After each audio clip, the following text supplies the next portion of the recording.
Hello, everybody. Welcome. This is a special board meeting for the Nevada Unified School District Board of Trustees. So let's begin, and how we begin our meeting with is the Pledge of Allegiance. So please stand. I pledge allegiance to the flag of the United States of America and to the republic for which it stands, one nation, under God, indivisible, with liberty and justice for all. All right, this is the approval of the agenda. If I could get... I'll move approval of the agenda. All right. Second. A first by Trustee Scott, a second by Trustee Cooper to approve the agenda. All in favor? 7-0. Thank you. One thing on the agenda, as you will, if you have one in front of you, if you looked at it, we will be going, the board typically does closed session before our open session, but for this evening, we are going to go into closed session after we convene the open session meeting. So, and I will announce that once we get to that point, but I just wanted to give everybody announce that ahead of time a little bit. We have one consent item, and if you want to make a comment on either consent or discussion action, I've already got several blue cards here for this evening, but if you'd like to, if you're in the audience and you still want to make a comment regarding either consent or the discussion action, you may do so by filling out a blue card, which is in the foyer, and bringing it up here to Sally, and we will get you plugged in where you're able to speak to the item. All right, so we have the one item on consent. Is anybody interested in pulling that item, or I need a motion to move forward with that? Okay. First by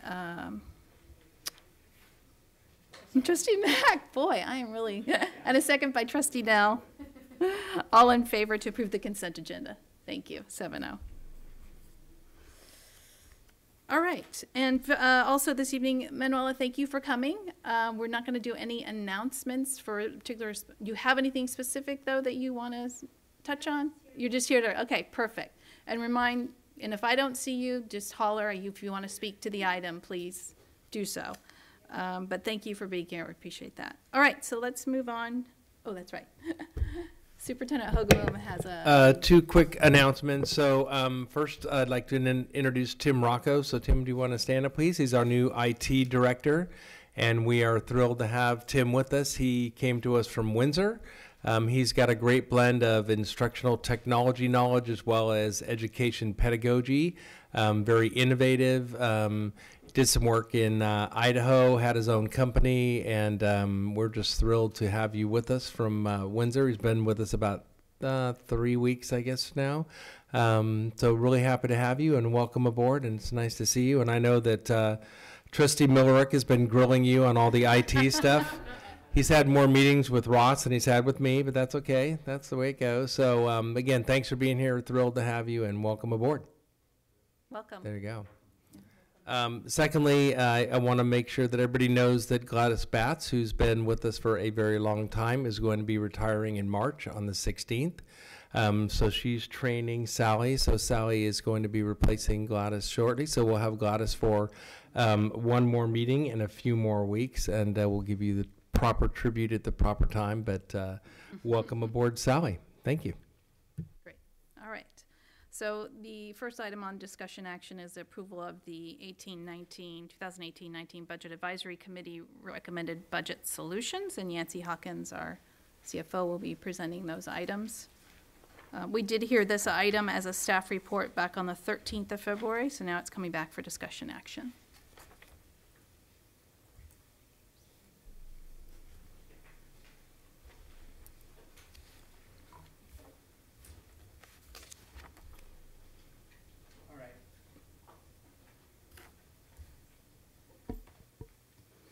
All right, that's working now. All right, thank you. I'm here to bring the recommendations for the 2018-19 budget solutions.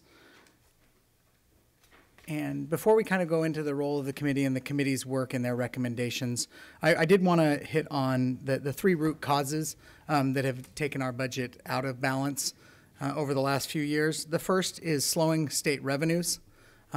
So when LCFF was implemented in 2013-14, for a few years, we were seeing relative for schools, large increases over that period of time, and those have slowed dramatically. The second is the state-imposed pension rates. As we've talked about many times before at the board meeting, those rates are increasing almost 11% over a 7-year period. And so for Nevada Unified, the total impact of that is about $6 million annually. We're about halfway through that right now. So we're about $3 million in, and we have $3 additional million to go in the next through 2021. So we're still going to have that. But I think it's important to note that this board has no ability to change those benefit rates or what we pay for those. Those are implemented at the state level by the legislature. And just to kind of put into perspective what $6 million means to the school district, that's approximately 60 teachers. So it's obviously a significant amount of money over there. And the last is declining enrollment. We brought at the maybe 2 meetings ago the updated enrollment report, enrollment projection going forward, and it shows us declining enrollment by a little over 1% a year over the next 5 years for a net loss of about 500 students. That declining enrollment is primarily due to the decreasing birth rate in Marin County. As we noted, 2007, 2008, we were roughly 2,800 live births in the county. In the Great Recession, that number dropped down to about 2,300. We get approximately 25% of those kids, and so there's going to be a reduction due to that. Now, that bubble has completely basically moved through our elementary school. We're now seeing the bubble moving through our middle school and high schools. Just to kind of put the numbers in perspective, we've had about 500 kindergartners over the last 5 to 6 years, and we have 660 graduating seniors this year in the district. All right. So in terms of committee membership, the committee was made up of 27 members, including principals, teachers, classified staff, parents, district administrators, operations managers, and students. The process the bulk of the process took place over 5 months, but the process really kicked off at budget adoption last year, where we noted while the district had the reserves to cover the budget deficit for the 2017-18 year, it would quickly be declining, and in the third out year, we would be potentially below our state mandated 3% reserve. So the process over 5 months really focused on moving in and doing a large amount of work on budget overview. Then, given that we have a significant amount of budget constraints, we spent a large amount of time on going over those budget constraints around what we can move in and what solutions we can actually move forward potentially with. Then we moved the world out and tried to get as many potential solutions from staff and from the community. We spent some meetings narrowing that down to some that we would be discussing, getting some survey results, and then in February, we finalized those recommendations from the committee.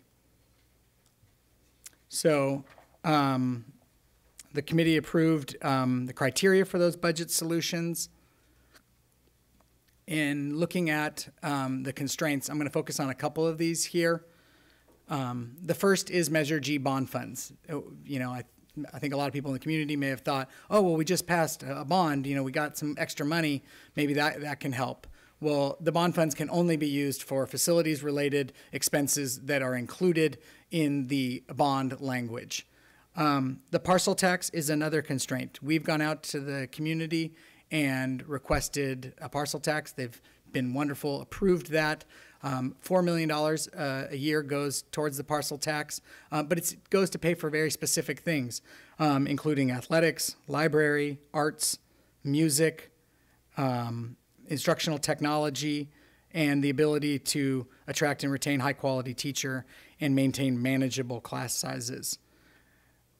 The LCAP, and this is very specifically our work around our low-income students, our English learners, and our foster students. And so this is another additional about $4 million that is very specific. These dollars were in the LCFF.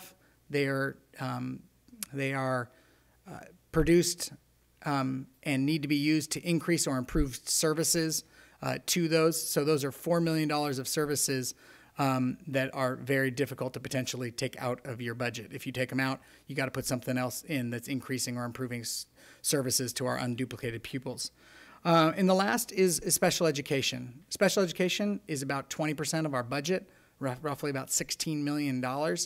And there are a lot of laws, not the largest one being the federal IDEA laws that have requirements around services. We also have a maintenance of effort requirement around special education that says we need to spend at least as much money as we did the year before on special education.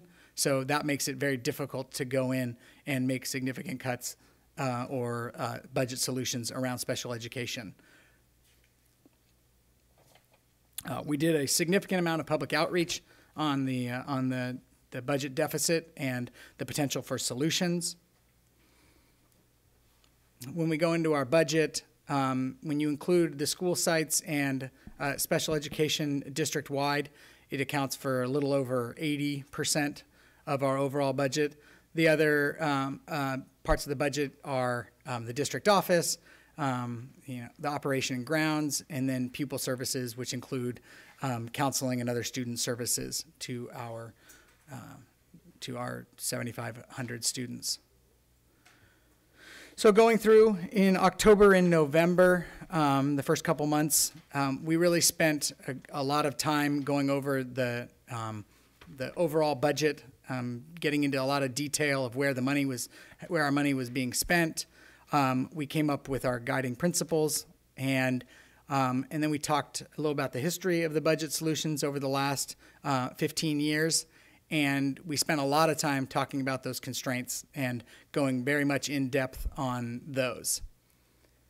When we moved into the December and January meetings with the committee, we looked at other comparable districts.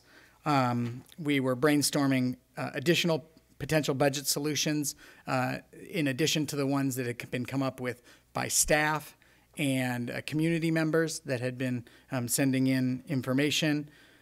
We looked at the updated demographic and enrollment study, and we narrowed down that list and moving forward to the February meeting. At the end of the January meeting, every member of the committee was asked to give their list of how they would cut $1.5 million out of the district's budget or come up with $1.5 million of budget solutions. And we took that activity that the committee did and came up with two lists. The first was the first $1.5 million from their list, so the highest ranking things from that list. And then the other side on the right is the next $1 million. So coming into the February meeting, we had the highest ranking items on the committee members' lists. So the February meeting was a very long meeting, and it was a really tough meeting, but I thought the committee did a really good job of coming together and really looking at all the potential solutions and looking at their guiding principles. And we moved forward with a list. How we did that was the first thing is we defined what consensus would be for moving forward with budget solutions. And that was that either everybody could support or live with that budget solution, or if they didn't support that budget solution, they felt that they had been heard and that they had been given ample time to try to discuss with the committee what their thoughts on that were. We looked at the first $1.5 million from their lists, and then we looked at an additional $1.1 million as we move forward. we were able to move about $900,000 unanimously through the committee's work, and the other $600,000 we were able to move through with consensus. No other items on the list, and I think this was important, was that there were no other items on the list that had any other broad-based support from the committee at that point.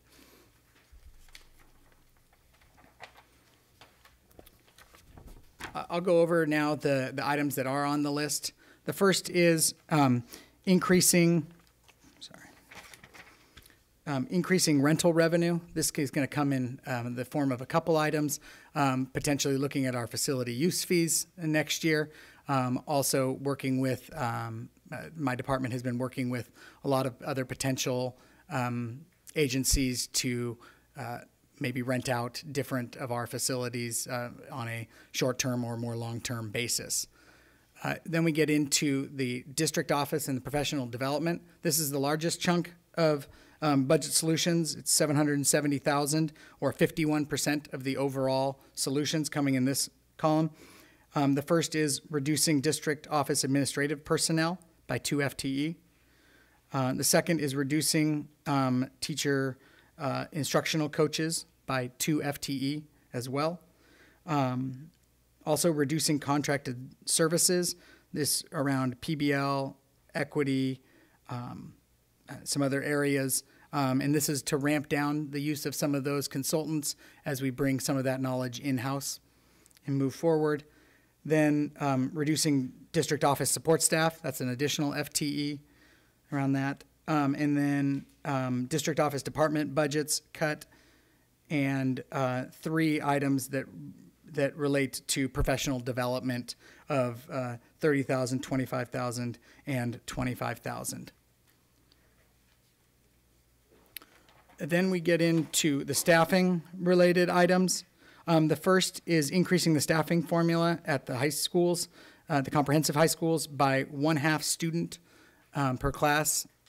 And the second is increasing the staffing formula at the continuation high school by 2 students, 17.5 to 19.5. It's important to note on this, 1/2 of that FTE is related to the change from 17.5 to 19.5. The other 1/2 of that FTE is related to student count at the continuation school. They have been, over the last several years, staffed at 75 to 80 students. And this year, they've been between 57 to a little over 70 students as the year has gone by. In terms of the K-5 staffing formula, it's not a change to our formula. It's a continue. It's just collapsing inefficient classes. This year alone, we've had elementary K-3 class sizes running at 12 and 14 at different of our campuses, as well as multiple 4-5 classes at running at 23. So we staff at 22 to 1 K3 and 28 to 1 K5. So we've had some pretty inefficient class sizes in an attempt not to potentially do a combination class or not to have to move students around. But moving forward, that would be that is 2 FTE. I didn't note on the increased staffing formula for the high school, comprehensive high schools, the total is 1.8 FTE. When we look at the programmatic items, and that's the remaining 198,000, the first is eliminating the middle school community day school. That program, Nexus, is roughly about a $200,000 program. This year it's served only a few students, I think maxing out at 5 or 6 students this year. And these students used to, under the old revenue limit, create a higher level of revenue to that. Now they are funded at the same level as all other students. And so the net cost of that program, not including any administration or any other costs related to the direct instructional cost of that program, net is over $130,000. The last is reducing the elementary gate discretionary allocation. I want to be clear, this isn't closing the GATE program or reducing the standalone classes that are currently at Linwood. This just is bringing the per student allocation for those programs in line with all of the rest of our elementary schools and programs. The total on that, all total, is 1.5 million in recommendations. The committee also had 2 secondary recommendations. The first is to perform a review of elementary school size. So over the last 5 years, if you looked in our demographic projections, our elementary enrollment has decreased by over 500 students. And that's related to those same lower birth rate in Marin County that I was talking about earlier. 500 students is larger than our largest K-5 population across any of our elementary schools. So the committee definitely believed that we need to look at that, what it was costing us to run these smaller elementary schools. We were already running small elementary schools, and now we're running them even smaller. When you look at our comparable districts, we're running them significantly smaller than that. So that's the first secondary recommendation that the committee gave. The second was to perform a special education review. The special education review, the feedback and thought on that was that this was 20% of the budget that had some incredibly difficult and complicated federal law around it. And given the maintenance of effort requirement, it would take some experts to really come in and say, how could we run our program more efficiently and still be providing the same level of service to our students. So with that, I'm happy to open it up to question or comment. So I do have some blue cards, but I would like to hear from the board first if you have any questions or clarifications that you need. Okay, Trustee Scott and then Trustee Cooper. Yancy, if you could just clarify for me on your slide that's titled Public Outreach on Budget Deficit and Solutions. I think it's like maybe the 5th slide in. Yeah, got it. This one? Yep. Okay. Can you just clarify for me where it says surveyed staff, student administrators, and PTA, and then it says /0 boards, and then it says the parent. I just don't know what the PTA /0. What does that mean on the end? Sorry, I was trying to save and not go to a second line. It's PTAs and PTOs. I believe one of our PTAs changed over to a PTO, which is just a different formation, and they have a different state organization for that. Okay. It's basically the same thing, but I just couldn't follow along. I was just wondering, what does that yeah, it was mean? complicated. I Okay, apologize. no worries. Thank you. Trustee Cooper. Yancy, question about the programmatic. It's the second to last slide. Yes. Budgeted by Part 2. Can you just talk a little bit about Nexus? So you just mentioned it's a $200,000 program. Yes. And yet we're cutting 135 and eliminating the program. Yeah. So What's the disparity there? the disparity is if those students, and so this is a conservative number here, if those students would be placed at the county community day program, we would lose the revenue associated with those students. And to clarify, it's just under 200,000, so it was about $185,000, $190,000 program. We were getting roughly $50,000 in revenue related to those students. And so that's the net number if we moved it. Trustee Mack. Just following on the Nexus question. So you mentioned that the students impacted might go to the county, but any other options? What are the options for those students that are impacted? So the options for those students would be the community day school at the county program. The county runs a middle school community day along with their high school community day program, which is a larger program than ours. They also, not all the students that are going to community day schools have potentially been expelled or any of the other reasons that you might go to a community day school. And so those students could go potentially back to their middle school or to another middle school in the district. But the assumption here, the conservative assumption here, was that those students would be on the county program.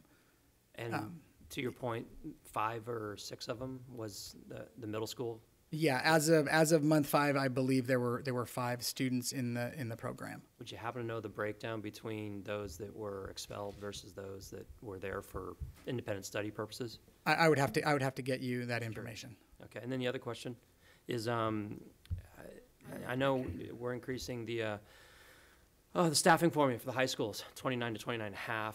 Doesn't sound like much to the uninitiated, and you know, I'm uninitiated, so I'll admit it. But I'd be curious to hear what the principals think in terms of how that impacts their scheduling, et cetera. If there's any feedback, that'd be helpful. Yeah, so we had a high school administrator on the committee who does the master scheduling, and their take on it was that they were going to have to look at some of their over the other inefficient class. So if they had, 40 students who, wanted to take a certain class, they might run 2 classes of 20, which is significantly under that. And so what they're going to have to do likely is say, okay, we'll run one class at 29, 30, or 31, and then the other students in that class will get their next choice. And so what it really does is it makes them really look at those classes that they might have under-enrolled or that they're running artificially low because there might not be the demand for those classes. Those would be the first places that they would look as a master scheduling. So it might impact choice a little bit. Trustee Aguila? So more than a question is, I have a comment, and just wanted to just express my gratitude for Nexus. I know it's an academy, a school that has helped many students throughout the years, and it's a place where kids are learning to be responsible. And right now, there's like the 2 students that are 7th graders and the 4 students that are 8th graders. They will be impacted. We're talking about numbers. We've been talking about money, and I just like to put a light in the subject that we're talking about. 6 students that are important and that are learning to have structure. And our teacher, the teacher that's teaching both those classes, Mrs. Watkins, she is excellent, and any teacher that teaches that subject in that school, has to be excellent. So I wanted to just bring light that because what's happening here, we're not at all, it just happened to be Nexus, but it's not that. I'm talking for myself, but I think for the board too, that we're very pleased with what Nexus has done and what it has done for our students, and there's got to be positive too about this. There will be para-educators now at the Hill, and who's to say that those students that have been learning structure can go to any of the schools, and they have that choice, and they can be examples for other students. I have trust that will happen. This really is horrible. Not happy, especially knowing that it's not our fault. But I just wanted to make clear that we're not picking at any one teacher in particular or any one school in particular, but that we also focus not just on the numbers, but also on the person itself. And so we're talking about, 7, 8 people that are being affected. And I'm just wanted to express that, I'm not happy with this, but. Thank you for those comments. Anybody else? Okay, so I'm going to move on to the blue cards, and then we'll come back to the board for additional comments. All right, so the first blue card I have is John Mattern. Mattern. And then the next one will be Kevin Duffy. And the next one will be Robert Klein. So those are the first 3 up. And just to remind everybody with public comment, you have 3 minutes to speak before the board. And the clock is right here over there, and just keep an eye on that. Okay. Thank you. So you're John, correct? I am John. Yeah. I'm John Mattern, and I teach at Marin Oaks now.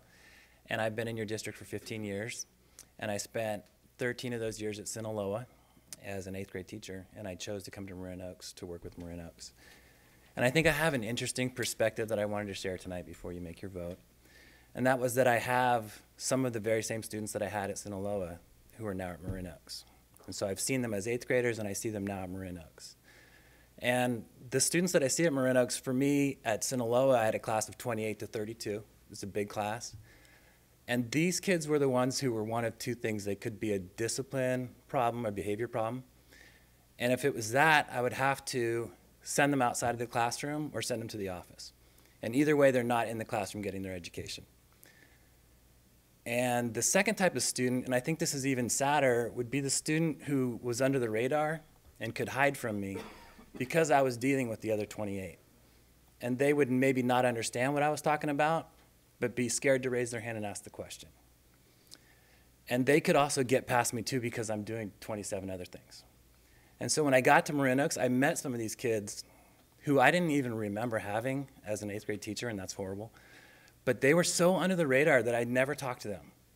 And I see them now, and they're flourishing under this attention that we can give them because we have small classes. And I just want you to think about that. I know you have a tough situation, but you can see it impacts those kids very much. Thank you for your time. Thank you. Thanks. Kevin Duffy? Hello, I'm Kevin Duffy. I'm a history teacher at Marin Oaks High School, and I've been there for the last 9 years, and I've been 10 years in the district. And this is mostly not directed at Manuela. I've seen class sizes go up and down at my school as we've gone through different budget situations. We get a lot of the students that the comprehensive teachers are desperate to get out of their schools. And you can imagine what adding 1 or 2 of those kids to a class does to our situation in the classroom. These kids that come to us, they often know each other. So you get this sort of network effect and you achieve critical mass, and then in the classroom, very little learning goes on when you get too big a class. We do the best we can with shifting them around and getting the right combinations. But these are the kids who need the attention the most. As John said, they're either discipline problems or they slip through the cracks.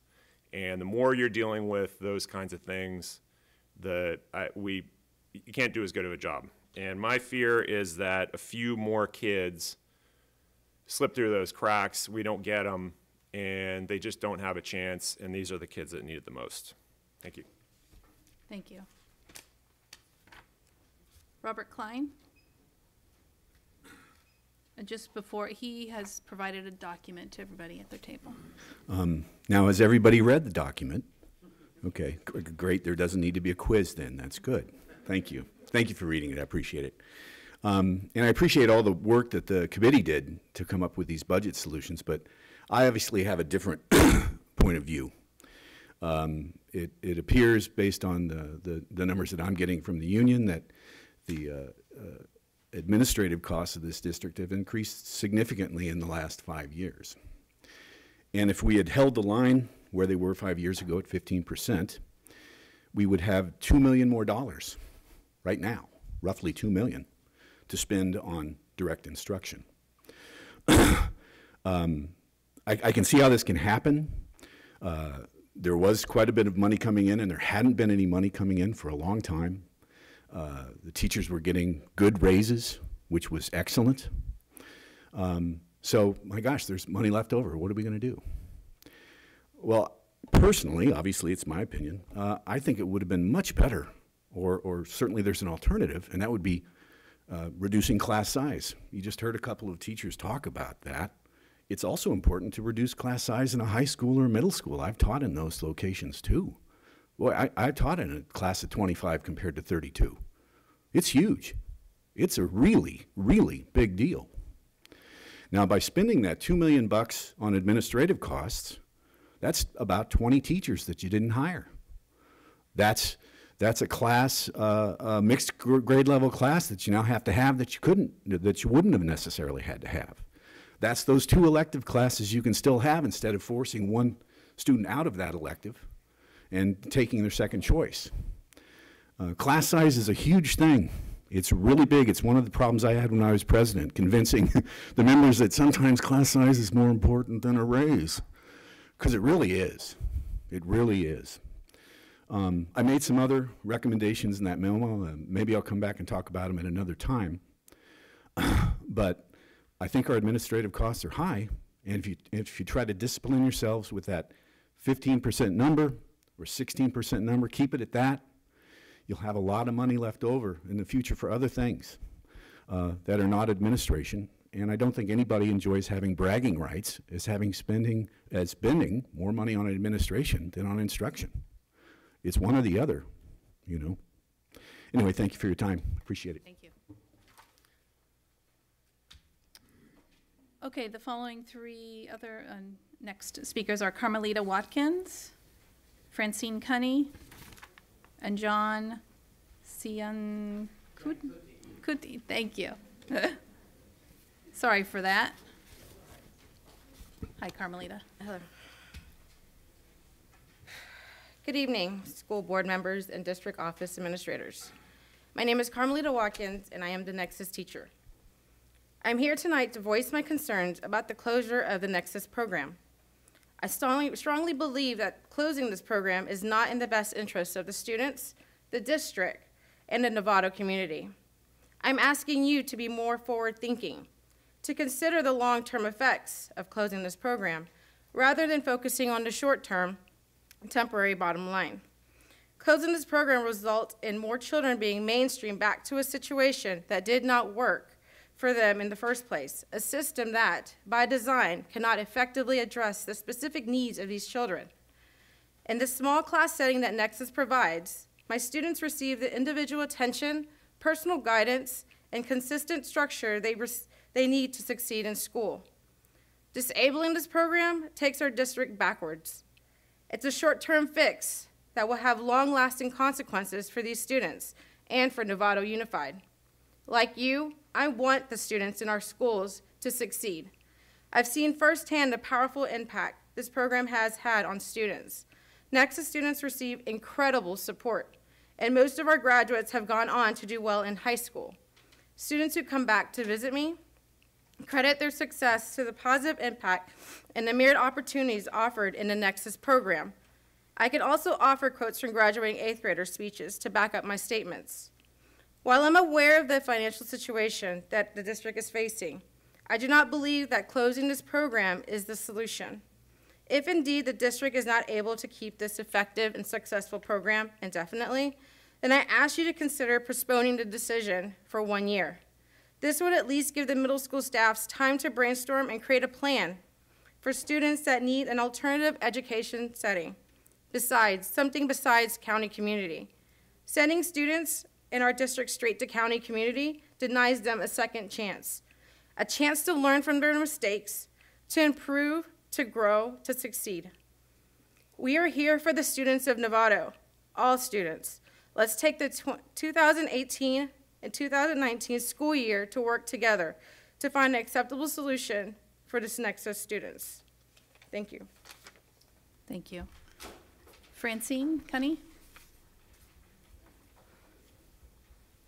Hi, good evening. I'm Francine Cunny. I'm the College and Career Advisor at Hill Education Center, which serves Marin Oaks and Nova. I'm speaking not only for myself, but for Roxanne Edwards, who couldn't be here tonight. She's the counselor. So Roxanne and I work closely with students that come into Marin Oaks to develop their schedules, make sure that they, Roxanne particularly, have the proper amount of electives, credit recovery, and the things they need to be successful. Because I'm sure maybe you're aware, but when a student comes to Marin Oaks, they're not only are they behind in their past work, but they also have to be on track to graduate in their present work. So this takes them, you know, the need for them to have extra time during the day to do credit recovery as well. And I've been in the credit recovery class. They're you know, the kids are working really hard to get back to up to snuff to do what they need to do to graduate. And it involves book work, it involves a teacher grading and spending countless hours going through what they need to do and passing it on to the other teachers so that they can make sure the kids get the credits they need to meet their high school diploma requirements. So It's a really important class. And if we proceed with this, with the 1 point FTE at our site, that will eliminate our credit recovery, most likely. So that's a big concern for Roxanne and I, and everyone on staff. Our students, when they come to Marin Oaks, they're looking for a new beginning. And it's really important they have that fresh start, and they're able to start and all fresh, come to the school and put their best foot forward. And by cutting, our FT at Marin Oaks, that's gonna be difficult for them to get everything they need at Marin Oaks to be successful. So Roxanne brings up the point that if we cut, the reduction may have an adverse effect on our ability to offer the A through G requirements, and the district within continuing and increasing requirements that include college and career readiness and the next 3 years of the science standards. Again, with the reducing of the staff, is going to be almost impossible for our students to graduate on time, which constantly may increase the dropout rate. And we're concerned it's going to take them longer to graduate, and that many of them will leave for adult ed before and not receive a high school diploma, which is really important. Otherwise, they might remain for a 5th year. So we're asking you to really consider this cut at Marin Oaks and the children it will affect. And personally, I came from a comprehensive high school too, and now I'm at Marin Oaks, so pleased to be there and pleased to be in the district for as long as I've been. But I love working with these kids. They're great. We make great strides with them because we have the time, to do it, and because we have the staff that supports that. Thank you. Thank you.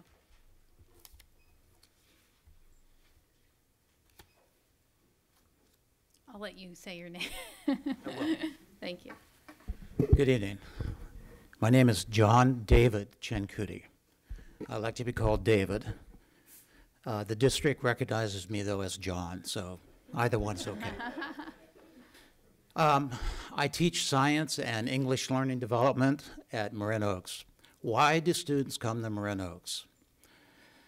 They have there an educational option that provides them a safety net and allows them to correct their academic and their emotional mistakes that they've made in mainstream high schools. These students really do have, and they take advantage of it, I think, for the most part, the opportunity to get back on track, to commit to written goals, to maintain and decrease their graduation time. Get it accelerated, excuse me. So what creates that safety net at our school? That's when teachers recognize the students, the students feel appreciated for their work, and they feel listened to and heard by the teachers. So we as teachers want, obviously, their emotional and academic goals to be met, but with fewer teachers and an increase in the enrollment, possibly, it's a sensitive balance. And it's a critical balance that maintains safety in our school. So our efforts at Marin Oaks pivot around creating that safe environment. That's very, very important to us. And there are times that when I had an uptick in student enrollment due to an influx in our students here, which happens about every quarter, my failure to create that safe environment happened a couple times. I've been there for 3 years, so that's not a great percentage. But it happened because I wasn't able to supervise and keep an eye on the students because the class was too large, quite frankly. This type of unsafe environment is what worries me the most about this budget cut. And I do appreciate all the work that you've done. There's no doubt about it. You've thought it out. But I really want the board to reconsider and allow us to maintain that sensitive balance that ensures the well-being of our students and staff. Thank you very much. Thank you. The last 3 speakers we have are John Sanderbrook, Amy Fairheart, and Mario Rosales.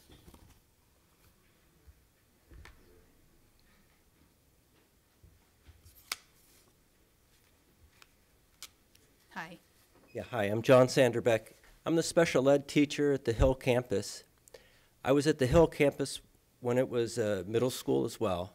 So like John Mattern, I worked with many students as middle schoolers and then later as high school students, and I can really appreciate what happens at Marin Oaks. It's really fantastic. And as a special ed teacher too, I can also really appreciate how all the teachers differentiate, accommodate all the students, and especially the special ed students who benefit from that accommodation. And that's done by this student-to-teacher ratio that helps so much so that they can look at each student as an individual. And when I go to talk to the teachers, they always make time for me. And that time is really valuable too. And during our staff meetings that we have Wednesday, we probably on average talk about from 6 to 10 individual students each staff meeting, each week, and brainstorm about how to problem solve about any issues that they may be having, either behavioral or academically.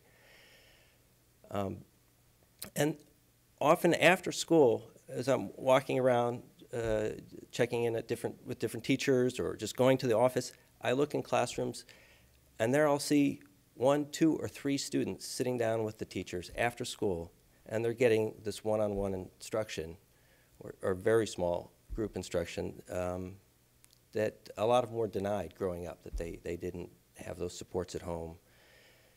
So like everyone else here, we really appreciate, I appreciate all the work that you guys do for us. And, but yeah, I'd like you to reconsider the cuts at Marin Oaks, because they do a lot for the students.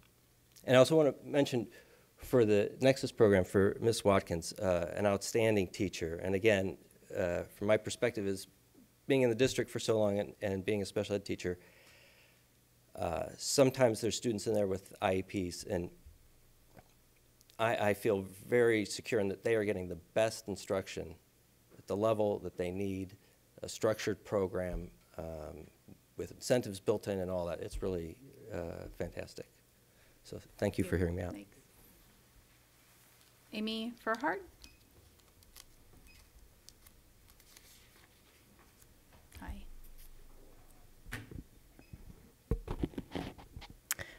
My name is Amy Fairheart. I teach 80% of my contract time is with the NOVA Independent Study, and 20% is with Marin Oaks, and I teach the work experience component. And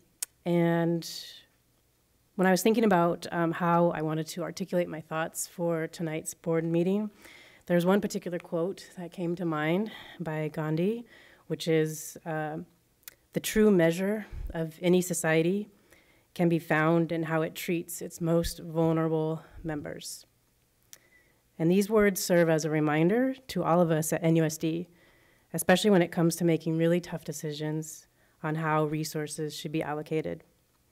Students who come to the Hill Education Center, which is NOVA, Marin Oaks, and Nexus, are often the most vulnerable students at our districts, the ones who have had difficulties in their traditional school system and need a different approach to address their needs.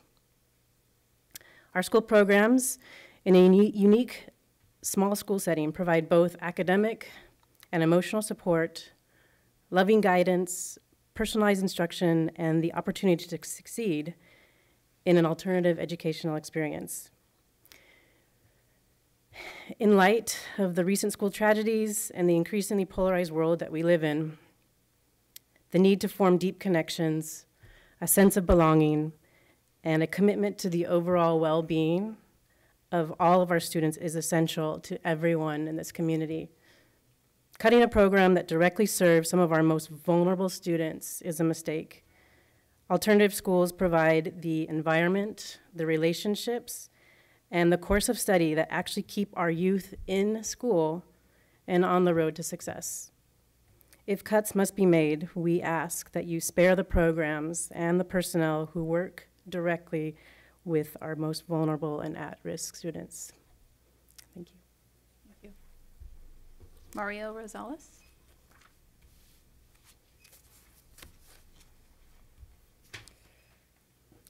Hello, I am Mario Rosales. I'm a student at Marin Oaks. I came here tonight because I heard that you were thinking of reducing the staff at my school, and it is my hope that you do not.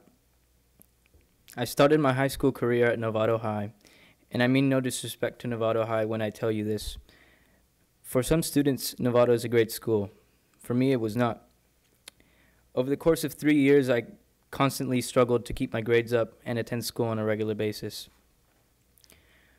With large classes at Novato, I wasn't able to connect with the teachers.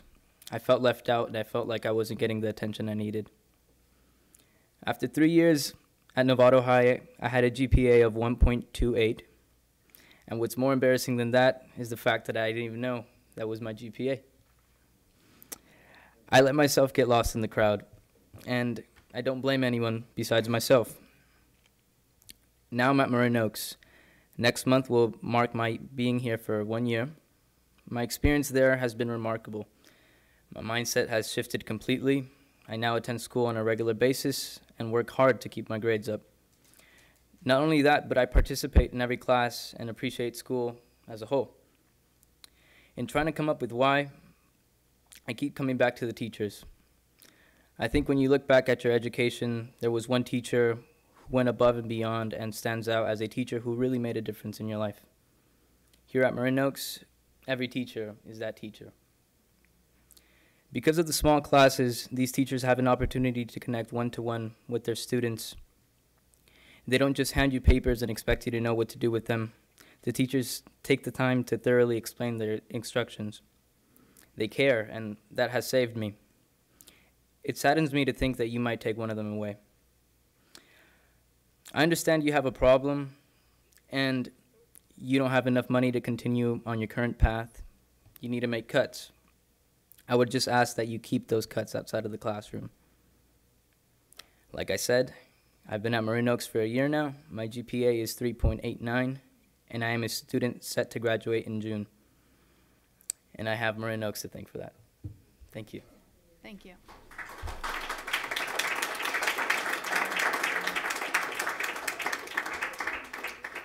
Okay, that includes the public comment. Yancy, if you could come back up. And if you could speak to, at some point, a little bit about the process, why we're tonight making potential decisions and what going forward. There are some deadlines that we are faced with that we don't have control of. Yes, there are. There's two main deadlines that are approaching. The first is a deadline imposed by the Marin County Office of Education. The Marin County Office of Education, in its budget letter as well as its first interim letter, required the district to bring a deficit reduction plan with its second interim filing. And so in order for them to approve our second interim filing and avoid potential next steps with them, a budget deficit reduction plan must be included with that significantly reduces the out-year deficits for the district. The second is a statutory deadline, is a March 15th deadline around the potential for certificated layoffs or releases. That includes non-reelects, temporary, and layoffs. So decisions need to be made before that if there is the need for that. We'll obviously do everything in our power to limit the numbers in that case, but that is a deadline that is rapidly approaching and would need the board would likely need to take action at the March 6th meeting if that is. All right, thank you. All right, further questions, comments from the board? These are not easy things that we have to do. Trustee Miller. So thank you for all the hard work. This is the second time we've sat down and had this conversation, and I appreciate the hard work that you've led in taking us to the point where we can actually go forward to the county office and present financial documents that will allow us to stay in control of our own destiny. The comments that were raised this evening have all come from one particular campus community. And I just want to, I didn't sit in on the Budget Advisory Committee. I wasn't there, you were. And so let me ask a question that's a little charged and say, you know, was the committee's form, was the committee put together in such a way that, in your personal opinion, that some populations were targeted and others were protected? Did we just pull from the general purpose high schools and not pull from the Marin Oaks community? That's the sense I'm getting from the conversation, only because that's the last 6 speakers have spoken to that issue. That it somehow, all the burden is landing in one narrow population, and I don't know if that's, I guess I'd like you to speak to that sense that I heard, and I don't know what your comments will be, but. I think the committee was formed in a very deliberate manner to try to get as many viewpoints as possible. We looked at levels, we looked at different communities, we looked at schools, we looked at, we had a 27-person committee for a budget advisory committee, and which, to be honest, for a budget advisory committee is very large. It is a significant size. Larger than I've seen at a lot. We had a student that was from the Nexus program, as well as one of the comprehensive high schools, who was on the committee. Sorry, the NOVA program instead of, I apologize, the NOVA program instead of, as well as one of the other. We also had administrators, we had district office administrators who work with those programs, and we had parents, teachers, other. So no, I think the committee absolutely was brought together to bring as many varying opinions as possible into a group that was manageable. And so, like I said, a 27-person committee, very significant, and I believe that there were discussions and thoughts on every program. There's not a single budget solution on this list that I think anyone is happy about or doesn't negatively impact instruction in some way. But this was the work of 5 months of a committee and 27 members, and I have faith that this is the best work that we could do, and I think the committee did good work. Okay, anybody else? Trustee Cooper. None of these solutions are what we all want to be making decisions on. I would like to. I had a question. I wondered if the principal from Marin Oaks is here. Could she come up? I just kind of would like her opinion. Kessa Early. She's hiding in the back. I know, but I think it's important. I mean, what's your kind of a professional opinion on the reduction at Marin Oaks specifically first? I think it's disproportionate from where we're cutting from the 2 traditional high schools.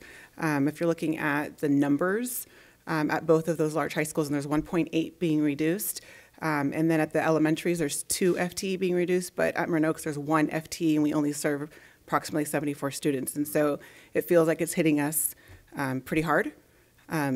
My recommendation would be, if I understand there has to be a cut, and to be fair, but I would recommend a lesser, like a 0.4 FTE cut. I think that would be more fair, in my opinion. Sorry. Okay, and then if you could switch gears just for a second, if you wouldn't mind. Yeah. Another question. Yeah. Regarding Nexus. Yeah. So we have a great program in Nexus, awesome program, doing a great job. So I'm afraid sending our kids back to community days that they're not going to be getting the same services. And if you could just talk about that and kind of what possibly some differences are. So with Nexus, it's a small population. The largest amount of students that we've ever served is 13 at one time. Our teacher is amazing. You heard her here tonight, but she is absolutely amazing. They learn the skills on a smaller level to be able to cope with discipline, they learn coping skills, and then they're able to kind of transition back to the traditional schools. I understand the cut, I do, because it is really expensive. I hear the numbers. I do think that if the cut is made, that there has to be a transition plan. I really think there needs to be some sort of transition plan. I worry about what happens to those students because Ms. Watkins runs a phenomenal program, and she is able to get these kids who were not able to find success in the traditional middle schools to be able to listen and learn and feel supported. And I think it's really important to make sure that if it is closing, that we're doing it smart and not just done. So down at Community Day, what is how many kids So I don't know a lot about the Community Day program. I know that they have a new principal who has taken over. They're focusing more on rigor. It's a similar program, but it's 7th through 12th. And so the students are going to be mixed in with high schoolers. So that concerns me, to be honest with you. And I also worry about the transition that it takes to get from the traditional schools or even from any of our schools into county communities. So I have a student that it's not working in our program, and they needed to go to county community, and the SARB hearing was on December 8th, and that student is leaving tomorrow. That is a really long process. So you take these students who are not finding success in the school, and then where are they going to go between that 2-month period or that month period? So I think that's why there needs to be we need to have some sort of plan on what's going to happen with these kids, because putting them back into the same system where they were not finding success is not smart. But I understand the necessity to eliminate the program. I do. So I don't want to sound like I'm not supporting that part, but I think that there needs to be something in place where these students are making sure that they're supported and not just kind of thrown back into the same situation. Okay, thank you. That's the only question I had for you. Yeah. Just another question? Yes, yeah, for sure. For Kessa, I'm assuming, correct? Yeah, for Kessa. Thank you, Kessa. Appreciate it. It's always good to see you here. Maria was mentioning 6 students, I guess. 4 8th graders and 2 7th graders. So, and correct me if I'm wrong, maybe I'm doing the math wrong, but that tells me that 4 of them are exiting Nexus. That would be correct. Either heading into Nova or Marin Oaks or somewhere else. Not Marin Oaks. They would be going into their if they are successful and they're able to level up, they would be going into the traditional high school. So that those 4 effectively are transitioning out somewhere. Yes. So that leaves 2 remaining with an expectation that some more are probably coming in at some point. For instance, I wasn't at the SARB hearing tonight or this afternoon, but oftentimes at SARB, especially as we get deeper into the school year, we start having more students that need to come. Okay. And so there were 2 students that were on the panel today. I don't know what the result was. I don't know if they're coming to Nexus, but yes, so there might be 4 that are exiting out, but there might be 2 more 7th graders that come in, and that would carry over. But I mean, if you want numbers, when we started the school year, we had 1 student, and so that's why where I think this kind of came from is we need a program, we need something for these kids, but it's not being used regularly and until the spring. So all of a sudden in the spring we get this rush of 13 kids where they need to go someplace. So it really speaks to your point on transition plan. I get that 100%. Yeah. Okay. All right. Thank you. Sure. Yeah, I don't think you'll find us disagreeing on a transition plan from the board, I would assume. Okay. So thank you. Trustee Miller. So I think this is a question for Ms. Early. Oh, okay. And like Marie, I'm going to state an opinion first. The Nexus program, which was targeted at middle school kids, was started, and Shirley Crow was our first teacher, who was this crusty, caring, wonderful woman that basically sat down and said to the students in the program, things aren't working really well for you in life, are they? Let's figure out how you can change your own life and behavior so you can get back into the mainstream of schools. And the program did that well. And it sounds like Ms. Watkins has got the similar view. Absolutely. This is like calling AAA when you have a flat tire. You don't need it all the time, but when you need it, you need it. And what happens is, for those students, you have a chance to retool and get back on track and be successful the rest of your life. So this, and doing this in Novato compared to sending them to the county, where they basically were in a high school population, if they could get in, or they couldn't go at all because they were middle school, they were learning how to be more difficult, not learning how to fix their own lives. And the Novato program did a wonderful job in implementing that program, and it sounds like we're still doing that job.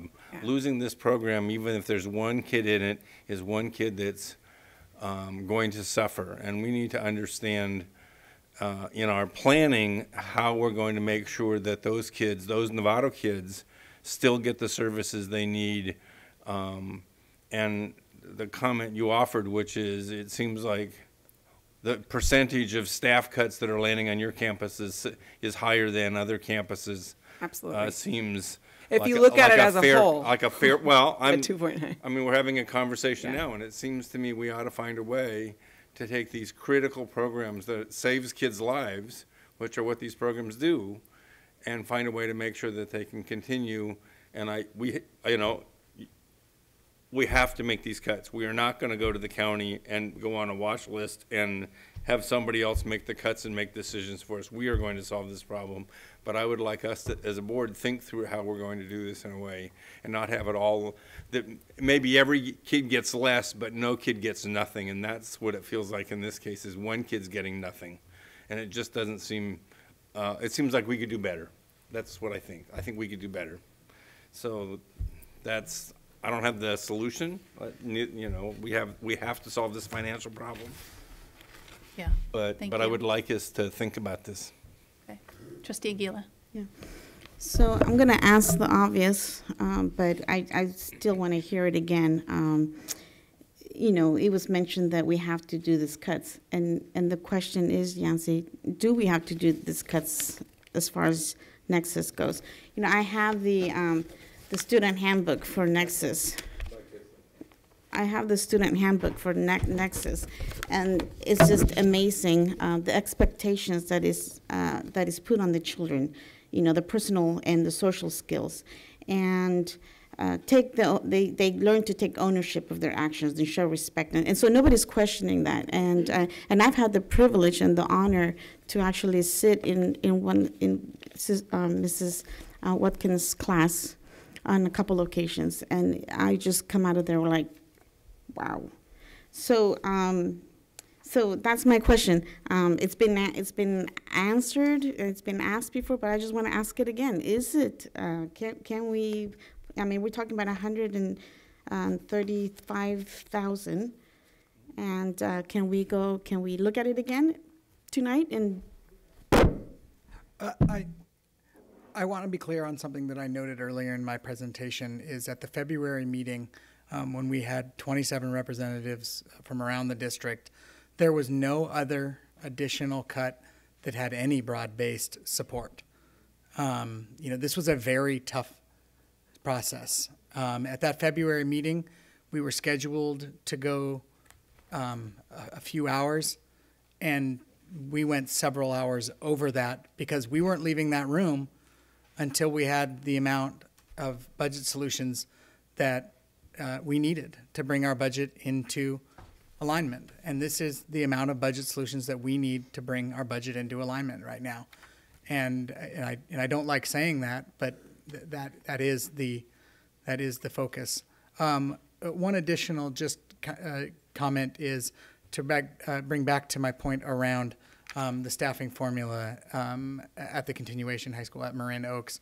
Like I said, about half of that is related to the staffing formula number, and half of that is related to the number of students at Marin Oaks. The Marin Oaks program had been staffed at 75 to 80 students and it's been, like I said, in the 57 to low 70s this year.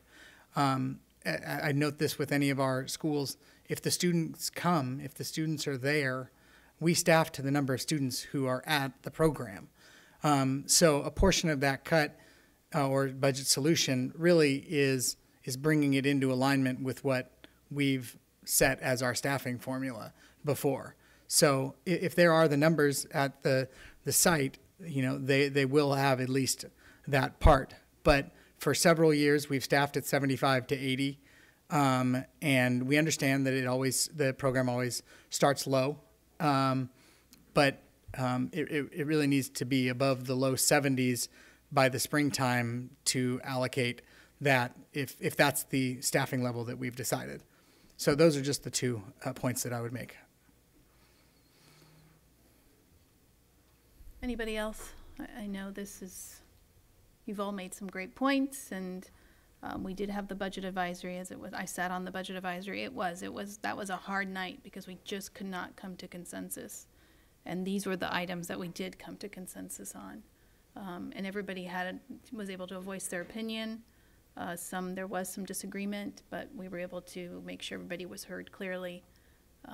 And this is where we've reached. These are definitely the challenges we're facing with declining enrollment, the pension costs, and the lack of funding from the state, or the growth of funding is diminishing. It's wreaking havoc with the education that we're trying to provide to students, and it's not fair. And we heard the passion from the teachers tonight and from the students and the staff there at Marin Oaks and Nexus. Those are the people we love to have here in our district. And to lose anybody, it's not fair. We've been here before. We've had much deeper cuts before, much more. The list was painful. This list is painful. So I'm willing to move forward with the staff recommendation, but I want to make sure that everybody's been heard here at the board. And I really don't want to make that recommendation, but this is where we are, unfortunately, today. And I appreciate, again, Kessa, I appreciate your comments for sure, as a leader over there at the Hill Education Center, and knowing how this affects you is important for this board to hear. And I think a transition plan, if we are to move forward, clearly needs to be done for those students, specifically for Nexus, because they're leaving a district where we were there and we focused on them, and now they're going to the county community where we want to make sure they don't get lost, as Trustee Miller spoke to how important it is. Trustee Aguila. I just wanted to mention that earlier today, as much as I like Gandhi and believe in a lot of what he said, the kids at Nexus were labeled as vulnerable. And I just wanted to make sure that that's not a label that we give our students, those kids, because I know for a fact that these kids are strong. They could be leaders. I have faith in them. And like I said earlier today, they could go to wherever they decide to go.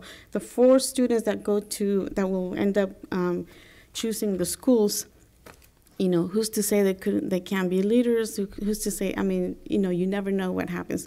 So not so much am I worried about them, although I am, but I'm so saddened for our teachers, and especially Mrs. Watkins. And so are we now hopefully not losing her? What are the next steps? And so we can just kind of talk about that to the staff. I mean, we want to make sure that nobody's, like I said earlier, no one's picking at a school or a teacher, or nobody's getting fired. Nobody, But I just wanted you to clarify again. What are the next steps, and what are the choices for? So the next steps, if the board approves the list, is to start moving forward on, moving forward with each of these individual items. I think it's likely that you will see items on the March 6th agenda related to the 2 administrators potentially and the coaches, because we potentially have to do that just as a matter of course. And then the HR office is working hard right now in finding places, potentially for the movement of these staff. I think it's important to note this time of year that NFT and the district about a year and a half ago negotiated into the contract or into an MOU an intent to separate stipend, which has been a really positive thing for the district in the sense of it gets us moving ahead on looking at positions that are open, and in this case, potentially having early notice on where there are spots available within the district for teachers at different levels to move on. There's also the discussions around temporary teachers and non-reelections and those. And so I know the HR office is working over a significant amount of overtime looking through all of that and getting that information going. But all of these budget solutions will require implementation of some kind. We're starting that process already. Trustee Millerick.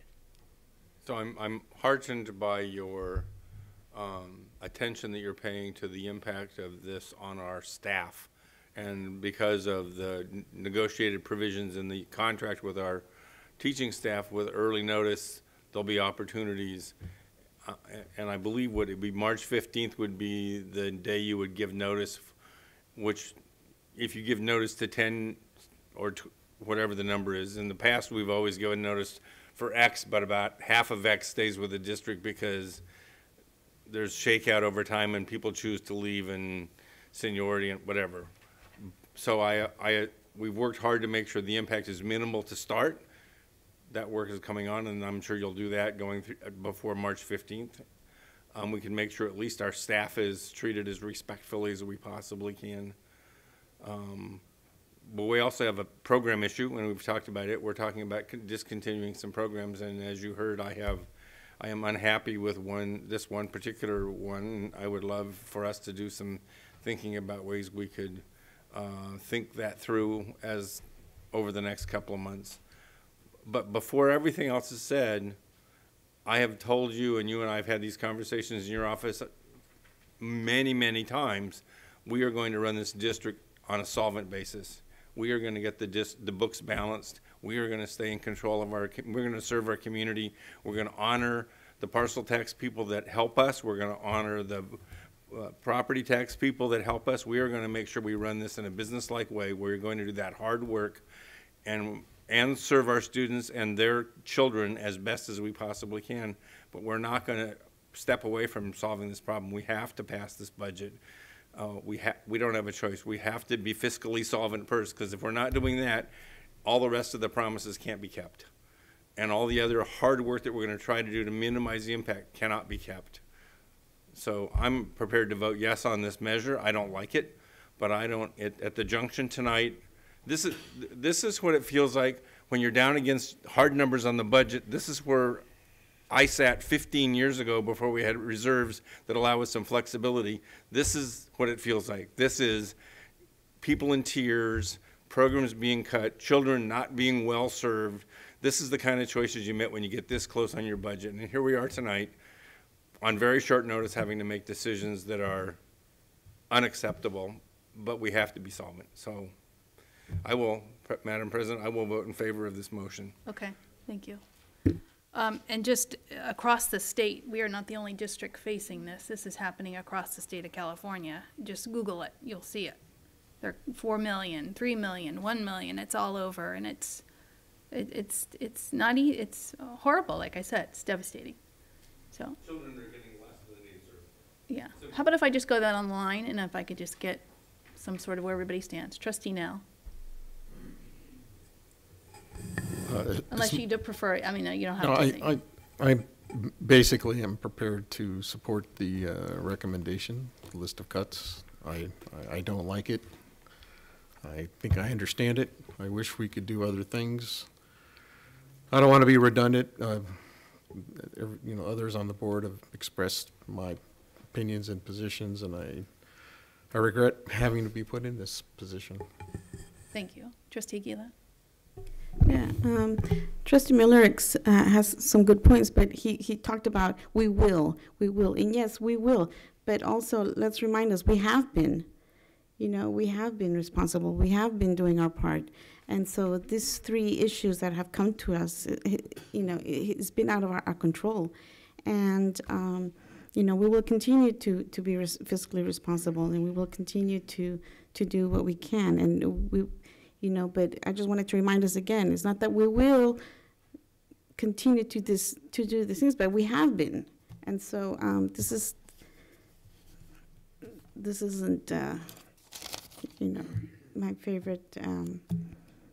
This is bad, but I'll move forward. Okay, thank you. Trustee Mack. I just did that on purpose. I'm equally troubled by this. This is my first time having to do this, so I don't have the same experience as the rest of you guys in doing this. It's not easy talking about not just the impact on our children, but the impact on the flip side, the people helping those kids. I'm heartened to hear that HR is doing a great job of doing everything they can to make sure that everybody lands somewhere, and I'm hoping that that's ideally the case. But at the same time, I can't ignore the work of I thought it was 28 people actually, but 27 people that met repeatedly and hammered this out. And I think in the past, we've, as a group, have occasionally tried to second guess large committees' results and realized how that didn't really work because there's a lot of work done, we can't ignore it. So I don't like this. I mean, of course I don't like this, who does? But I do think it is the best solution going forward, and look forward to making sure that we make sure the transition works, that Kessa brought up, that's critical, but as well that we work with all of our staff to make sure that they all end up somewhere that works for them, and that we really work on transitioning those kids. Thank you. Trustee Cooper. I too do not like to be in this position. This is not good, and I want to respect the work that the Budget Advisory Committee did do. These are hard decisions. I want to make sure that once again, I appreciate Kessa coming up in the transition plan. I want to make sure that the district makes sure that that happens and to protect the best we can of those students. But as Trustee Miller said, we have an obligation to make sure that this district remains solvent. And we've had visits from the County Office of Education. Tarina Mars came up, 2 visits. And this is something that's not to be taken lightly. So as much as we don't like making these cuts, I appreciate the committee's hard work, and I know it's hard. And so I am going to support these recommendations. Thank you. Trustee Scott. So Yancey, I just have a question in terms of that transition process. Can you ballpark for me when that might happen? Should this move forward? When does that happen? Can you maybe elaborate a little bit more on how that's going to happen? Are you going to be circling back around with the folks in Kessa on that campus? Yeah. So I'm just not sure. I mean, it's really important. I mean, we've expressed it. They've expressed it. I just like you to walk me through it so that I know that that's happening and when that's going to happen, so I can check back around. As soon as the committee made those recommendations, we were in contact with Ms. Early and have met with her initially. She shared some of her same comments here, but she also, because she's a tremendous leader, started working forward to seeing, moving forward on that. So that has started. Looking at potential options of how to move forward. She will, I'm sure, continue that, and we will be supporting her through the curriculum department, the HR department, as well as the business department as we move forward. Okay.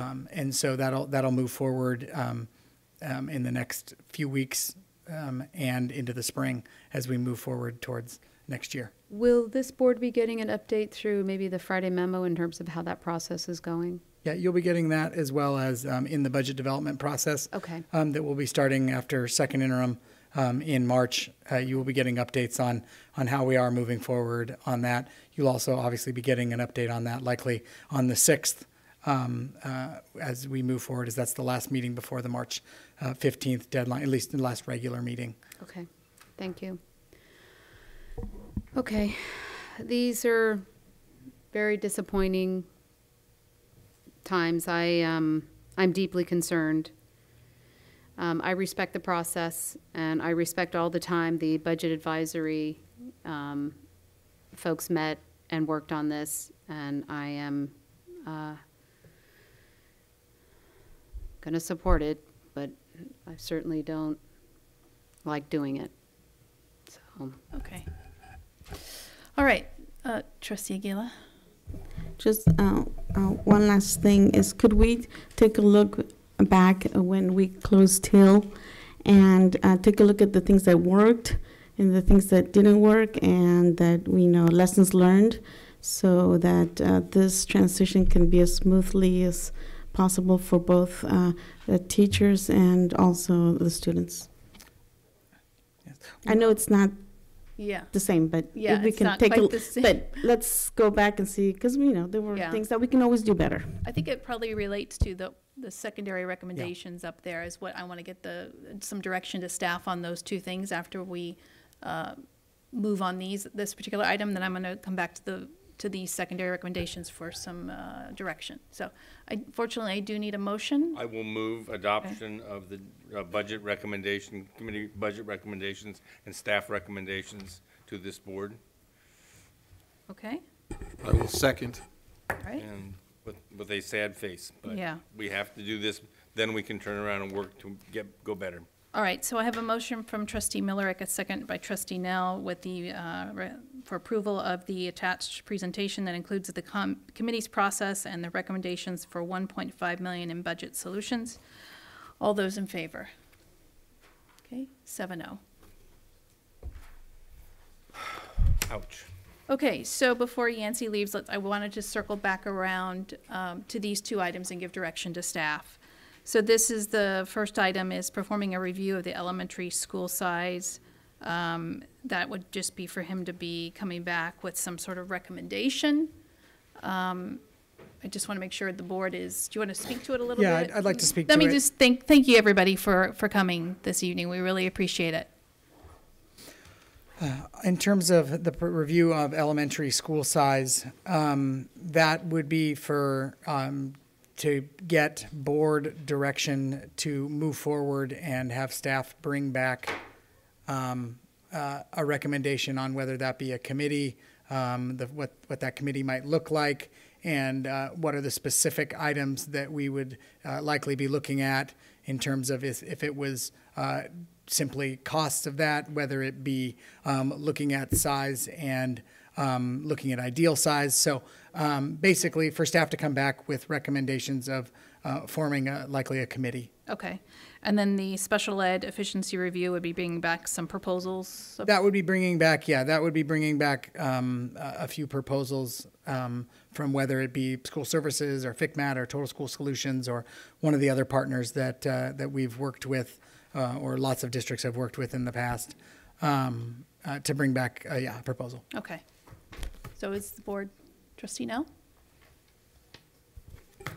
Well, I had a request, taking them one at a time, or Either or, it just, the we want. performance on the review of the elementary school size. It sounds like we're going to do this primarily in-house to start. So I would request, I hope the board would support that we would look at our comparables that we use when negotiating with our bargaining units as examples of how the ones above the bar, I guess the ones who have more money for whatever it is your objective is. But I'd like to see how how many students they have per elementary school and how they administer them, and rather than us having to reinvent the wheel. I'm sure we'll want to come up with our own creative ideas, but I would make that request. Okay, great. Any more comments on this? We'll just provide direction for them to move forward on these 2 items. These were some solutions that were at the table, but they're not something we can do immediately within this time frame for the ones that we just approved. So we just want to make sure the board's in.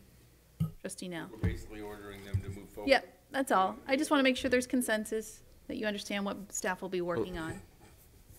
So I'm speaking in favor of it moving ahead on the 2 Okay. bullet points and the recommendations on the second one, which is to perform a special education review. I think it's a good idea. I regret the fact that it's probably going to cost money to have an outside consulting firm study this, but I hope that we'll move forward taking advantage of recent studies at the state level, primarily by the governor's office. There's been an awful lot of work done on special education up there, and the fact that no one can agree on what to do probably means that there's a lot of truth inside of those studies, and so I'm hoping that as part of the analysis will be some of that information will come forward for us to consider. One thing I'd just like to add is I think this would be potentially, the governor has proposed some one-time money in the 2018-19 budget. I think given the size of the special ed program at about 16 million, that using some of that one-time money in 2018 to hopefully come up with some efficiencies in that program and that we can do while not reducing any services to our students and being within all of our appropriate laws would be a good use of that one-time funding. Okay. Yes. In addition to the 2 that are up there, there's one that I don't see up there that I don't know that the committee, I attended one of the budget advisory committee meetings and I seen the notes in the agenda, but I'm wondering if this is speaking from private sector experience, if there isn't more that we can't do with technical automation to help cut down on some of the, quite frankly, labor costs associated with administration. And I don't see that study, or I don't see us making an effort to go out and see what can be done along the lines to help automate and make our systems operate at a more technical, efficient level. And I would think that would have something to do with different types of management information system softwares developed for education. I'm aware that there are some out there, and there are some school districts working on it, but these are certainly ways that we could look to save money outside of the classroom. And I would just ask the board to, maybe as we're talking about direction, that we put a little emphasis, maybe it's not a full bullet point at this point, but anything and everything we do, we should be looking forward to taking advantage of our infrastructure, our technological infrastructure, and ways to become more efficient that way. I think staff would welcome that recommendation to look for ways to, efficiencies are some of the best things that we can do because it would not reduce any services while potentially saving the district some money. Is there a tech plan in the future anytime soon? I don't think they're using the term tech plan, but yeah, I mean, I know that the business office is working on many potential automation solutions to not just save money, but also to increase and improve services to our staff and sites as well. So I'd be happy to accept that as a recommendation of the board as well. Yeah. If capitalizing them, like one-time capitalization of them, and then obviously there'd be some support and maintenance but if in the end they ended up saving us money on an ongoing basis, I think we should seriously be considering that. All right. As a point on that, we now have a new IT director, and my interactions with the gentleman, I think you're going to get that if you want it or not. So having it as a bullet, Good. you might as well get credit for what's going to happen anyway. That wasn't my goal, but I'm glad to hear it. All right, so do we want to, I think maybe just somebody could make a motion to give staff direction on these 2 items would be appreciative, and the one that Derek spoke to.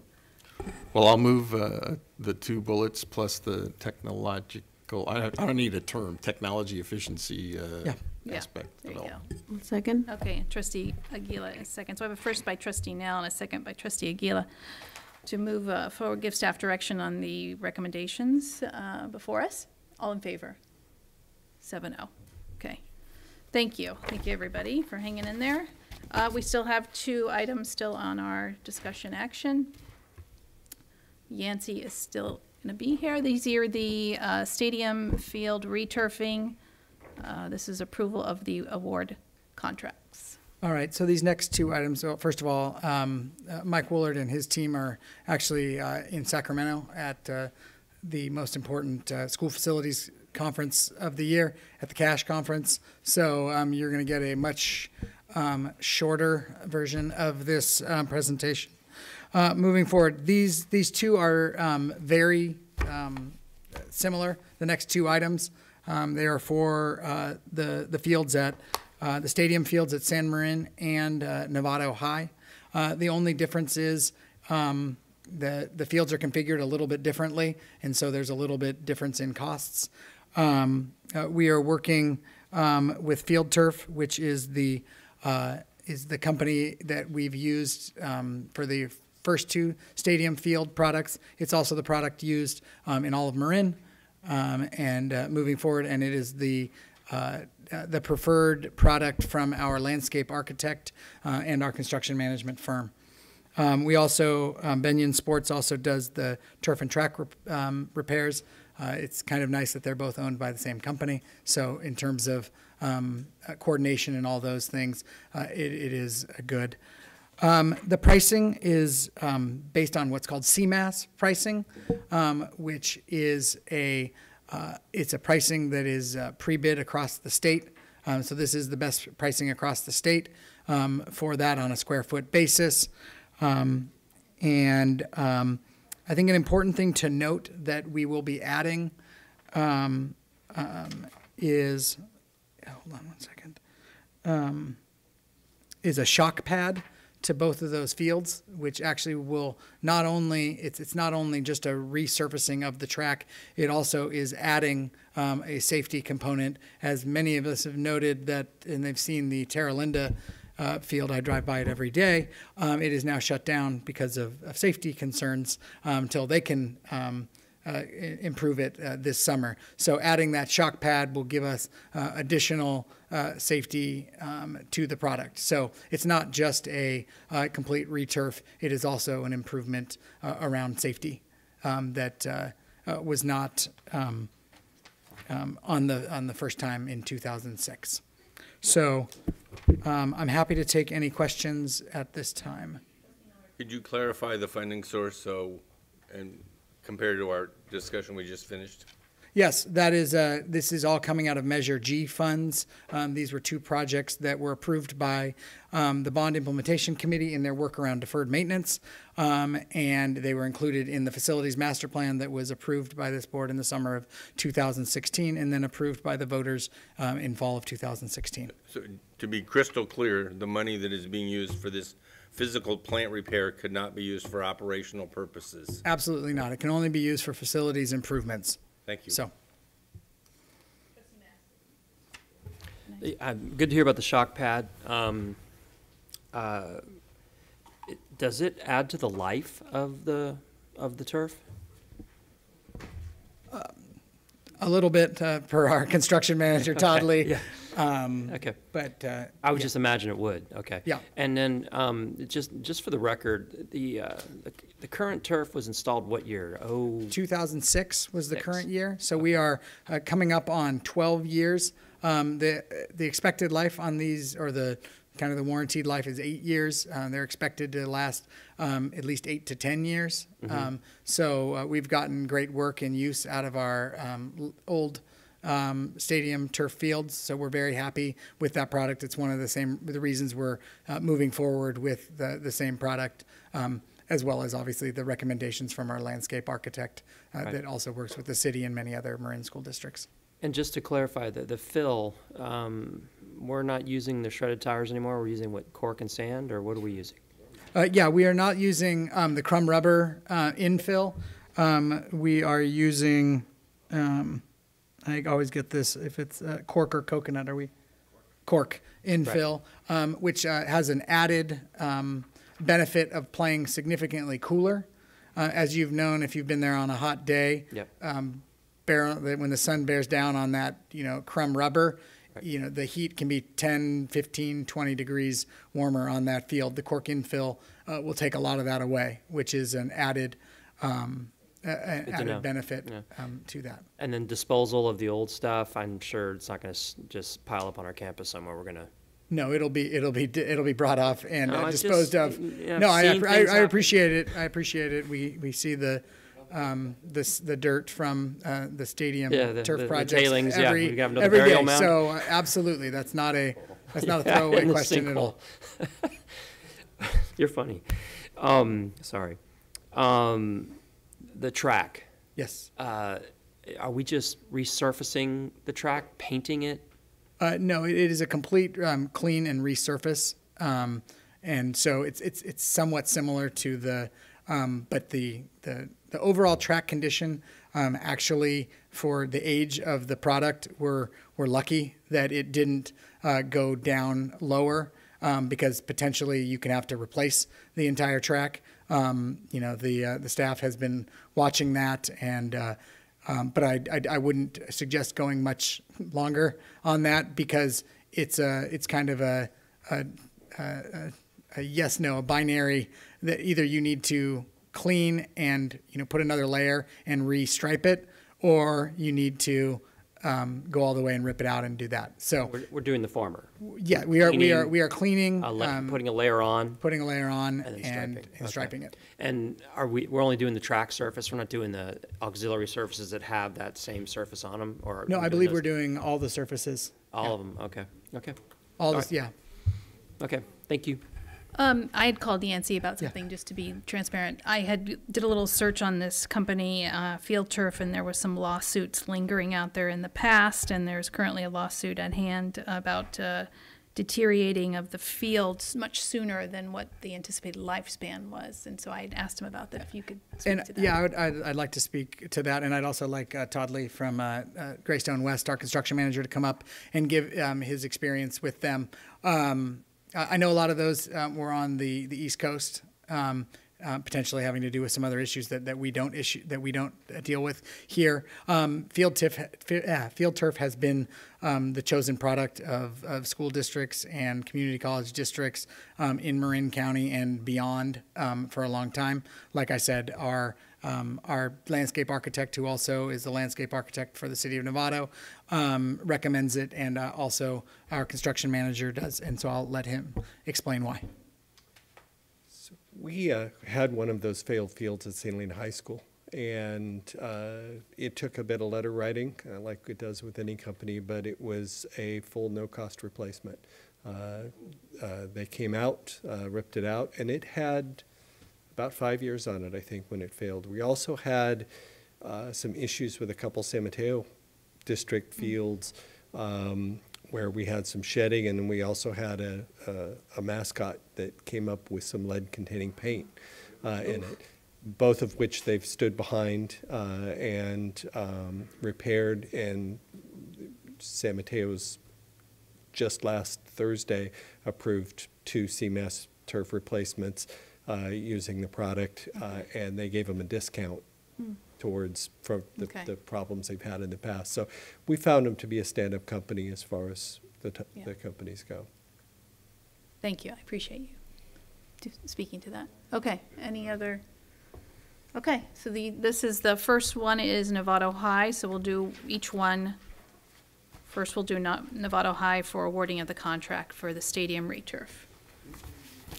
I'll move acceptance of the approval to award the contract to Field Turf for the stadium field returf and Onion Sports for the track and repairs at Novato High. Okay. Second. And a second by Trustee Aguila. So we have a first by Trustee Nell and a second by Trustee Aguila. All in favor? This is for Novato High, 7-0. And then if you could speak to the timeline on these projects will be done over the summer of 2017.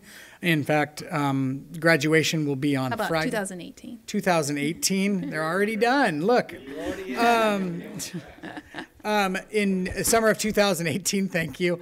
In fact, graduation will be on Friday and the work will start on Monday. So they are getting started right away. And we're also working with the teams over the summer that use the field to make sure that they have an alternative place to be practicing while that is going on. Yes, yes. Please, please, please, it's bad. Try the lower field at Novato and the upper field. Well, upper field San Marin's better, but the lower field at Novato, I don't know how we're going to smooth it out, and we're going to get a lot of turned ankles. That's a different topic, right? No. This is for the summer use of the field because basically programs normally use the turf starting on June 15th, all through the summer. I'm not interested in talking about spending money anyplace else. We just had a huge, terrible budget issue. So he's just making an awareness. No, He's just bringing this a is just point. maintaining the existing field to make sure it's ready. That's all. It's completely not ready. And then they cannot play. I'm tired of spending money. Okay, so this is San Marin. This is the same as Novato High. I need a motion, please. I'm prepared to move on approval of the San Marin field turf and Banyan sports track repairs. Okay, first by trustee Nell, I'll second. a second by trustee Cooper. All those in favor? 7-0. Okay, so now, thank you, Yancy, very much. So this concludes the open session of our meeting. This board will convene to a closed session. This is in regards to conference with labor negotiator, board representative, the board president, and unrepresented employee assistant superintendent. We will make an announcement once we conclude the closed session on the outcome of that discussion. That is it. Thank you, everybody.